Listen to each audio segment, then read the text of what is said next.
Before electricity, before screens and noise, fear lived in the dark, shared by firelight, whispered from one generation to the next.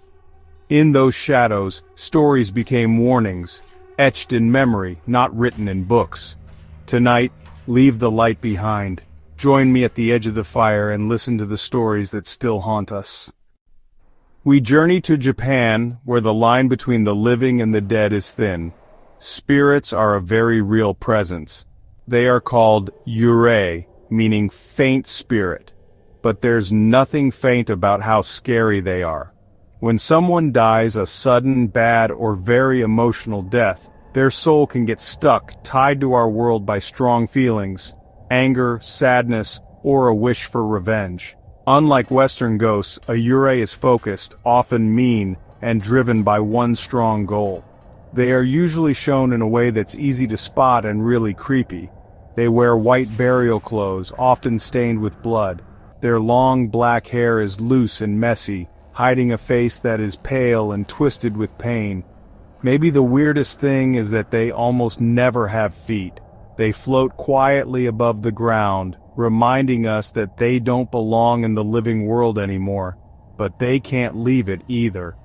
The fear of the eerie is a fear of problems that aren't fixed and what happens when people are mean. One of the oldest eerie stories is about Okiku. The most famous version happens at Himeji Castle. Okiku was a servant in the house of a warrior named Tessen Aoyama, who wanted her as his lover. Aoyama came up with a cruel plan. He gave Okiku 10 golden Dutch plates, then hid one. He pretended to be furious, demanding she show him the plates. She counted them. 1, 2, 3, 4, 5, 6, 7, 8, 9. Aoyama offered to forgive her mistake only if she became his lover. Okiku refused. Aoyama, now a monster, had her dragged to a well and killed. Soon after, a chilling sound came from the well every night. It was Okiku's voice counting Ichimai, Nimai, Sanmai. After the 9th plate, a terrifying shriek would echo through the castle. Aoyama went crazy from the nightly ritual. The tale of Okiku's well is a warning about cruelty and abuse of power. Some say a priest was called to perform an exorcism. As Okiku counted, the priest waited. Just before her scream, the priest shouted, 10 plates! Okiku's spirit, finally hearing the number she wanted, sighed and was never heard from again. Whether true or hopeful, the story's fear remains a sign of sadness that hasn't been fixed. Another eerie story is the Yotsuya Kaidan, or the ghost story of Yotsuya. This is perhaps the most famous Japanese ghost story ever. It's about Oiwa, who is married to Aiman. Aiman is a cruel, greedy man who sees his wife as a way to get ahead. When a better chance comes along, Aiman decides he must get rid of Oiwa. He gets a bottle of poison disguised as face cream and gives it to Oiwa. The poison disfigures her. When Aiman sees her, he pretends to be disgusted, using her disfigurement as an excuse to leave her. In a moment of pain, she falls onto a sword and dies. As he stands at his wedding, he lifts his bride's veil and sees the disfigured face of Oiwa. From that moment on, Oiwa's eerie constantly haunts Aiman, driving him to madness. In a fit of paranoia, he ends up killing his new wife and her grandfather. Oiwa's ghost is with him every step of the way. The fear connected to the Yotsuya Kaidan has created a real-world superstition. People believe that the story itself is cursed. Actors and film crews visit Oiwa's grave to ask for her blessing before working on movies or plays of the Yotsuya Kaidan. We now travel from the haunted castles of Japan to the moonlit riverbanks of Mexico, where for centuries children have been warned not to wander out after dark. They are told to stay inside, to lock the doors, and to listen for a sound that is said to be the most sorrowful and terrifying sound in the world, the mournful cry of a woman. This is the sound of La Llorona, the weeping woman. Her legend is one of the most common and scary in all of Latin American folk tales. It's a story passed down through families as a warning about being jealous, being betrayed, and a mother's never-ending deep sadness. The story starts, like many sad stories do, with a woman who was amazingly beautiful. Her name was Maria, and she was born in a simple village, but her beauty was so great that everyone knew about it. She was proud and she cared a lot about how she looked, and she really wanted to marry the most handsome and rich man she could find. Eventually, a dashing, wealthy ranch owner noticed her. He was a rich man who was charmed by her spirit and how lovely she was.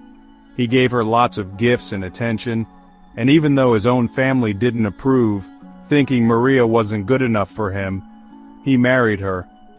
For a while they were happy. They had 2 beautiful sons, and Maria loved them very much. They were the most important part of her life. However, her husband was a man who got bored easily. He started spending long times away from home, going back to his old life of partying with his friends and charming other women. When he was home, he paid less and less attention to Maria, giving all his love to their sons. Maria, feeling a bad mix of being ignored and jealous, started to see her own children not as a gift, but as the reason her husband's love had disappeared. A dark, terrible anger began to grow in her heart. One unlucky evening, Maria was walking with her 2 young sons along the riverbank when her husband's carriage came riding by. He wasn't alone. Sitting next to him was a beautiful, elegant young woman, and he didn't even look at Maria. He only smiled and waved at his sons. In that moment, something inside Maria broke.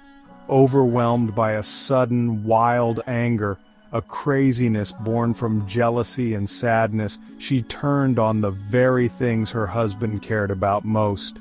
She grabbed her 2 small boys and, in a blind rage, threw them into the fast-moving river. As the current carried them away, their small faces disappearing under the dark water, the truth of what she had done hit her hard. The anger was gone, replaced by a wave of horror and sadness so huge it felt like a physical blow. She ran wildly along the riverbank, her hands reaching out, screaming their names into the night. "Ay, mis hijos! Oh, my children!" But it was too late.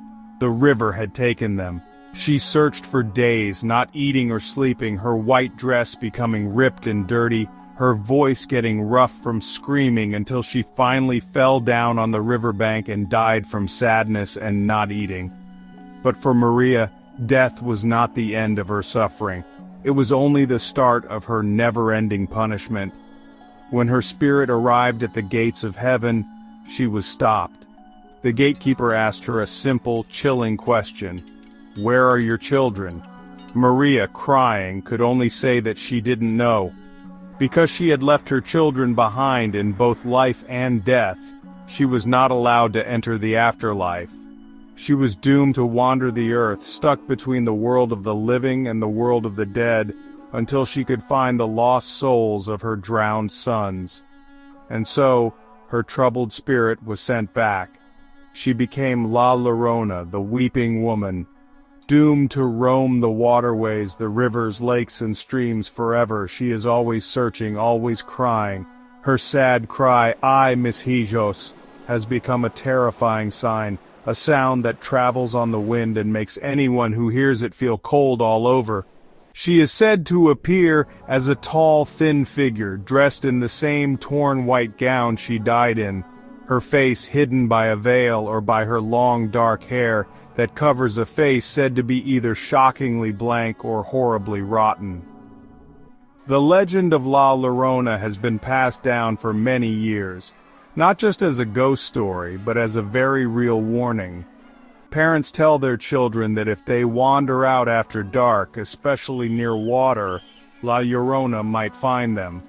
In her crazy sadness and desperate need to find her own lost boys, she is said to mistake living children for her own. She will grab them and drag them to a watery grave, hoping that their souls can take the place of the ones she lost. This part of the legend touches on a very basic, deep fear, the fear of a child being taken, and the fear of the dangers that hide in the dark. The warnings are not just for children. La Llorona is also seen as a sign of bad things to come. We're heading to Ireland, where a terrifying legend whispers of the Dullahan. This isn't a friendly ghost, it's a harbinger of death. The Dullahan is a headless rider on a black steed with flaming eyes. He carries his severed head, described as having a hideous grin. The whip is supposedly made from a human spine. The Dullahan has a chilling power. When it calls out a name, that person dies. Across Europe, the legend evolves into the Wild Hunt, a ghostly procession tearing across the sky. Led by figures like Odin, it includes phantom hunters and damned souls in an eternal chase. Witnesses believed it was a sign of catastrophe. To be caught in its path meant your soul would join the procession for eternity. A crucial, terrifying rule connects them: do not watch. Looking upon these entities is a fatal mistake. This taps into a primal fear, the fear of forbidden knowledge. One tale tells of a man blinded for peeking at the Dullahan. The Wild Hunt was believed to be drawn to those who acknowledged it. The supernatural world punishes those who breach the veil. Accept that there are dark, powerful things not for you to see. Mind your business and pray you never hear that thunder of hooves. For our final tale, we journey to West Africa, to the rich oral traditions of the Ashanti people in Ghana, where we meet a figure who is not a ghost or a monster, but something far more complex: Anansi the spider. Anansi is one of the most important characters in folklore, a trickster god who is both a hero and a villain, a clever rogue and a bumbling fool. His stories aren't just meant to scare, but to teach, to explain the world, and to warn against the follies of human and spider nature. His most famous exploit? The quest to own all stories in the world. At the time, all tales belonged to Nyame, the powerful sky god. Anansi, ever ambitious, went to Nyame and declared he wanted to buy the stories. Nyame, amused by the small spider's audacity, set what he believed was an impossible price. Anansi had to capture 4 of the most dangerous and elusive creatures in the world: Onini the python, Osibo the leopard, the Moboro hornets, and Moetia the fairy, a creature that mortals could not see. This wasn't a test of strength, but of wit, cunning, and deception. Nyame was essentially daring Anansi to prove that he was clever enough to be the keeper of all knowledge, and Anansi, never one to back down from a challenge, accepted. To catch Onini the python, Anansi employed a brilliant psychological trick. He walked through the forest loudly arguing with his wife about the python's true length. Anansi claimed the python was shorter than a bamboo pole, while his wife insisted he was longer. Onini, overhearing this and filled with pride, emerged and agreed to be measured against the pole to prove his might. Anansi then offered to tie him to the pole to ensure an accurate measurement. Once the proud python was completely immobilized, Anansi simply picked him up and presented him to the sky god. 1 down, 3 to go. This first test set the tone for all of Anansi's adventures. He rarely, if ever, uses brute force. Instead, he exploits the pride, greed, and vanity of his opponents.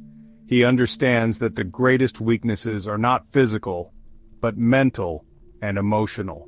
This story, passed down from grandparents to grandchildren around countless fires, was the first lesson. Cleverness can overcome even the greatest strength. It established Anansi as a symbol of the underdog, showing that even the smallest and weakest among us can triumph if they use their minds. It's a foundational story about the power of intellect over muscle. Anansi's cleverness, however, often walked a very fine line with greed and selfishness, and many of his tales serve as stark warnings about these vices. After successfully capturing all 4 impossible creatures and becoming the owner of all stories, Anansi's reputation grew. But so did his ego and his appetite. In one famous tale, Anansi learns that a nearby village is holding a feast. Desperate to attend but unwilling to share any of the food he might get, he devises a plan. He spins a web from his home to the feast with one end tied around his waist.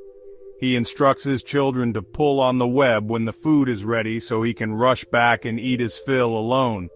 But Anansi, in his greed, doesn't stop at one feast.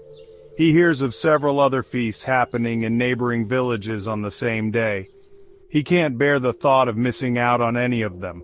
So he spins multiple webs, each leading to a different village, and ties all of them to his waist. He sits in the middle, gleefully anticipating being pulled in every direction towards mountains of food. He imagines himself as the master of gluttony, outsmarting everyone and getting to enjoy all the rewards without any of the social obligations. It is the perfect selfish plan in his mind. Of course, the plan backfires spectacularly. As fate would have it, all the feasts start at the exact same time. His children in every village begin pulling on the web simultaneously. Instead of being led to one feast, Anansi is stretched from all sides. He's pulled tighter and tighter, his waist cinched and squeezed until it becomes impossibly thin. He's left trapped and in agony, unable to reach any of the food he so desperately craved. This story is the mythological explanation for why spiders have such a narrow waist. It's a permanent reminder of Anansi's overwhelming greed. This tale was a critical lesson for children in Ashanti culture and beyond. It's a vivid, memorable, and slightly comical illustration of the old adage, "The greedy man ends up with nothing." It teaches that trying to have everything for yourself will not only leave you empty-handed but can also leave you permanently marked by your own selfishness. It's a story that warns against overreaching and reminds listeners of the importance of community and sharing, values that were essential for survival. Anansi's pain becomes a lesson for all, woven into the very fabric of nature. Perhaps the most profound of Anansi's tales is the one about his attempt to hoard all the wisdom in the world. Having already acquired all the stories, Anansi decided that he wanted all the wisdom as well. He spent years traveling the land, collecting every bit of wisdom he could find, and stored it all in a large clay pot. His goal was to hide the pot at the top of the tallest, skinniest tree in the forest where no one else could ever reach it. He wanted to be the sole possessor of knowledge, making everyone else dependent on him. This was his ultimate power play. With the heavy pot of wisdom tied to his stomach, Anansi began to climb the tree. But he struggled immensely. With the pot in front of him, he couldn't get a proper grip on the trunk. He kept slipping and sliding, growing more and more frustrated with each failed attempt. All the while his young son Ntakuma was watching from the base of the tree. Ntakuma, seeing his father's ridiculous struggle, finally called out, "Father, why don't you tie the pot to your back instead? Then you will be able to grip the tree with your arms and legs." Anansi, furious at being outsmarted by his own child but realizing the simple logic in his son's words, paused. In that moment, he understood the true folly of his quest. Here he was, with a pot supposedly containing all the wisdom in the world, and yet he didn't have enough common sense to figure out how to climb a tree with it. A small child, with no worldly wisdom, had seen the solution instantly. Overcome with shame and anger, Anansi threw the pot down. It smashed on the ground, and all the wisdom inside was scattered to the 4 winds, spreading across the entire world for everyone to share. This story is the ultimate moral lesson of the Anansi cycle. It teaches that wisdom cannot be hoarded by a single person. It is communal, it is diverse, and sometimes it comes from the most unexpected of places, like the mouths of children. The tale serves as a powerful reminder of the importance of humility and listening to others, no matter their age or status. And so, Anansi, in his greatest act of selfish greed, accidentally gave humanity its greatest gift. It's a beautiful paradox and a perfect end to the tales of the clever, foolish, and ultimately influential trickster spider. These are the stories that have outlived empires and centuries. From the vengeful eerie in the bamboo groves of Japan, to the weeping La Llorona by the riverbanks of Mexico, the headless rider on a dark European road, and the clever spider in the heart of Africa, they remind us that fear is universal, and that storytelling is one of humanity's oldest powers. Each tale is a mirror reflecting the hopes, terrors, and secrets of generations long gone. And when we gather to hear them, whether around a campfire or a computer screen, we become part of that chain, stretching back to the first fireside. So, if you feel a chill tonight, maybe you're not alone. Maybe the past is listening. If you have a story that's haunted your family for generations, a tale whispered down from your great-grandparents, I'd love to hear it. Share it in the comments below. I want to know what legends have shaped your family, what fears have been passed down through time, and if you're craving more legends that blur the line between history and nightmare, don't forget to subscribe and hit that notification bell for my next video, where I'll uncover modern horror stories that are even closer to home, proving that the art of the scary story is far from dead. It's just getting started. Thank you for joining me on this journey through the fears of our ancestors. It's a humbling and honestly pretty terrifying experience to realize how these ancient anxieties still resonate with us today. The fear of loss, of judgment, of fate, and of our own foolishness. These are the building blocks of horror, as true now as they were 4 generations ago. The names and the settings may change, but the chill that runs down your spine is the same. It's a connection to our shared human past, a past that feels very much alive in these stories. So, until next time, keep questioning, keep exploring the dark corners of history, and whatever you do, don't dismiss that strange noise you hear in the middle of the night as just the wind. It might be a story trying to find a new listener. Stay curious and stay brave.